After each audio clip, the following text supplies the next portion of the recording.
Market आज members बहुत ही तगड़ा गिरा है। निफ्टी ने 25,000 का इंपॉर्टेंट लेवल्स तोड़ दिया है। अब देखो ये जो गिरावट है वो डेफिनेटली सिर्फ और सिर्फ ग्लोबल वार की वजह से है। यूएस ने, ईरान ने, इजराइल, ये जो वार चल रही है ये बहुत इंटेंसिफाई हुआ। और ऐसा नहीं, ये सिर्फ 3 कंट्रीज के बीच में है, यहाँ पे बहुत सारी कंट्रीज इंक्लूडेड हो चुकी है। और ईरान ने यहाँ पे जो मिसाइल्स छोड़ी है अलग अलग कंट्रीज पे, इंक्लूडिंग यूएई या दूसरी आप बोल सकते हैं, उसकी वजह से ये मार्केट में तगड़ा क्रैश है। आप पाकिस्तान स्टॉक एक्सचेंज देखें तो यहाँ पे लोअर सर्किट मारता हुआ आज के दिन दिखाई दिया है। हालांकि देखो यूएस डाउ जोन्स ज़्यादा गिरा नहीं है। अब मैं सिंपल आपको बताना चाहूँगा, देखो आज का ये वीडियो बहुत इंपॉर्टेंट होगा। बहुत सारे लोग मुझे पूछते रहते हैं कि सर मार्केट में क्या होगा, अब मुझे थोड़ा क्लियर कर सकते हैं। डेफिनेटली आज का ये वीडियो आपको एकदम क्लियर आइडिया दे देगा। देखो शॉर्ट सिंपल समझो, ये वार के पहले यहाँ पे ट्रम्प की टैरिफ था, अभी ये वार आ चुकी है। मार्केट साइडवेज रहने के एक्सपेक्टेशंस थे, ओके, ट्रम्प के टैरिफ की वजह से। बट ये जो वार सडनली आई ना, इसको मार्केट ने यहाँ पे एक इंपॉर्टेंट रीच को तोड़ने की कोशिश करे। अभी अगर आपको पता है तो बजट के टाइम पे फरवरी 1 का जो बजट आया था उस पर निफ्टी ने 24,800 का लो मारा था। आज का लो 25,900 के आसपास है। इंपॉर्टेंट 25,000 को लेवल तोड़ चुका है, यानी कि 24,800 का इंपॉर्टेंट लो है।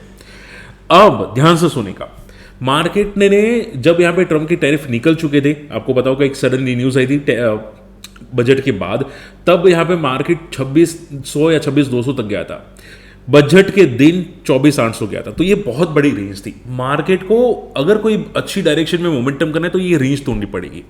अभी क्या चल रहा है, मार्केट एक लोअर रेंज पे है, यानी कि क्या होगा कि अगर ये बड़ी रेंज तोड़ता है तो मार्केट में बड़ी मूव आ सकती है। ओके, जनरली पैटर्न्स क्या बोलते हैं कि अगर मार्केट एक रेंज में रहता है, अगर रेंज टूटती है कोई भी डायरेक्शन में, अप से डाउन से, तो मार्केट वो डायरेक्शन में ट्रेंड कंटिन्यू कर सकता है। अभी के लिए मार्केट का सपोर्ट क्या है, 24,800 का। अगर ये टूटता है तो पैनिक क्रिएट आपको दिख सकता है। आप समझ पा रहे? तो अभी आप ये समझ के चलो कि मार्केट एक रेंज में है, अभी भी रेंज का लोअर लेवल के आसपास है, बट रेंज में है। अगर ये लेवल टूटता है तो पैनिक क्रिएट होगा। आई होप ये आपको समझ में नहीं आ रहा है, मैं जो आपको समझाने की कोशिश कर रहा हूं। ओके, पॉइंट नंबर 2, मैं आपको मिड कैप स्मॉल कैप भी बताऊंगा, समझाऊंगा, वो ध्यान से सुनिएगा। बट पहले ये सुन लीजिए अभी क्या स्टेटस है आज की डेट में। मंडे को यहाँ पे अगर हम लोग 6 बजे के आसपास की बात करें, 5-6 बजे की, तो ये जो वार है अभी भी कंटिन्यू है। रात को ऐसा लगा था कि भाई यहाँ पे सीज फायर हो जाएगा, यानी कि समझौता हो जाएगा, बट ऐसा कुछ भी नहीं हुआ। वापस ये वार इंटेंसिफाई होती हुई दिखाई दी। बहुत सारे अटैक्स और होते हुए दिखाई दिए। आप देखोगे यहाँ पे ईरान ने अटैक किया इजराइल के पीएम ऑफिस पे, ये एक ऑफिशियल डेटा तो हुआ दिखाई दिया।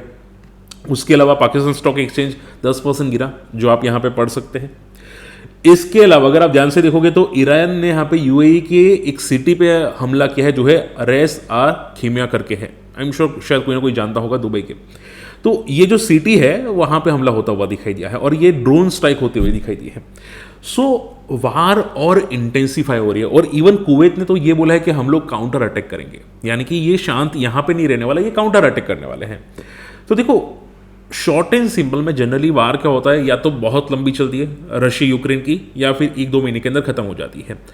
आप सिर्फ इतना समझ के चलो, रशिया यूक्रेन की वार के टाइम पे भी मार्केट गिरा था, 1-2 महीने गिरा था, उसके बाद रिकवर कर गया था। ट्रम्प के टैरिफ की न्यूज आई थी, वो भी 1-2 महीने चली थी, वापस निफ्टी तो रिकवर कर गया था।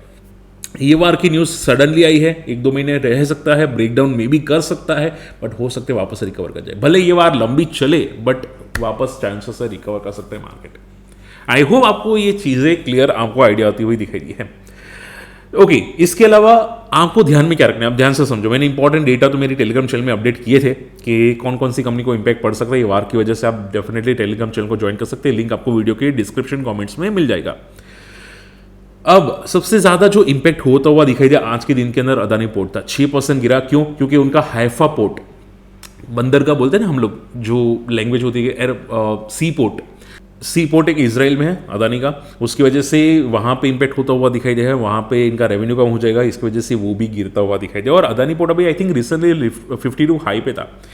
सो मोरल ऑफ द स्टोरी क्या है कि अभी के लिए पैनिक दिख सकता है मार्केट के अंदर। आज भी आप देखा होगा इंडिया विक्स यहाँ पे 23% से जंप करता हुआ दिखाई दिया। तो ये सब सिनेरियो क्लियर कट बता रहा है कि मार्केट में वॉलेटिलिटी क्लियर दिख सकती है।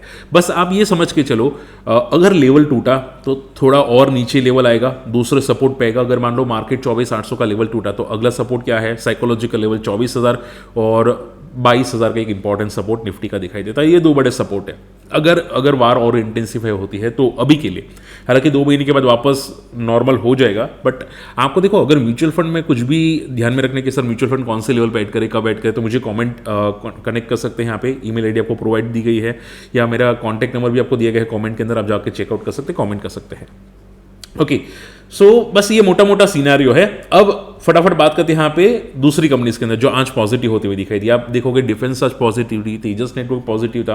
अब तेजस नेटवर्क क्यों पॉजिटिव था? क्योंकि उसको एक जो ऑर्डर मिला था, माना ये जा रहा है कि उसकी वजह से उसको और इंटरनेशनल ऑर्डर मिल सकता है। आपको बताओ ना कि रिसेंटली 5G का इनको कुछ ऑर्डर मिला था, तो उसकी वजह से माना जा रहा है इंटरनेशनल से और ऑर्डर मिल सकते हैं। एंड अभी के लिए अगर मैं वन शॉट आंसर करूँ तो BSNL के अलावा तेजस नेटवर्क के पास कोई ऑर्डर नहीं। मैंने इसका पूरा केस स्टडी बनाया था, तो इसके पास क्या कोई ऑर्डर है नहीं, रेवेन्यू आ नहीं रहा है, BSNL ने लटका दिया बीच में।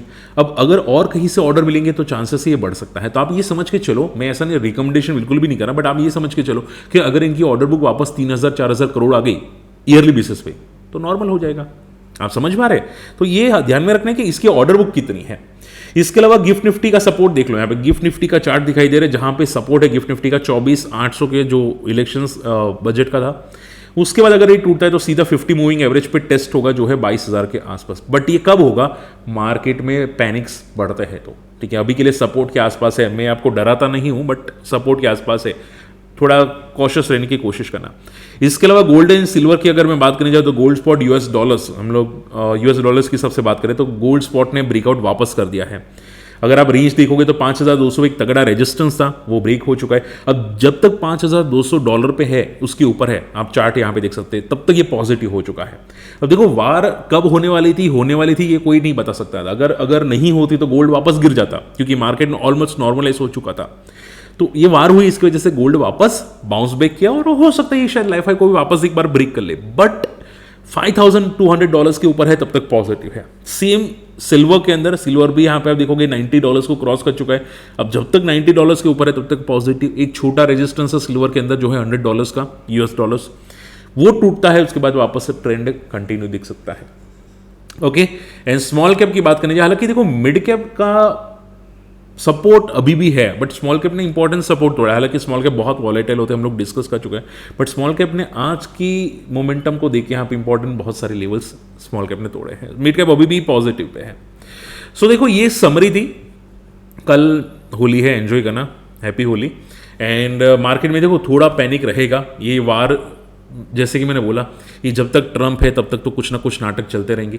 आपको सिर्फ ये ध्यान में रखना है कि जब ट्रंप ने टैरिफ इंप्लीमेंट किए थे तब मार्केट ने लो बनाया था, उसके बाद मार्केट काफ़ी हाई तक गया था। अगर आपको पता तो 21,000 से 26,000 के आसपास आई थिंक कुछ था।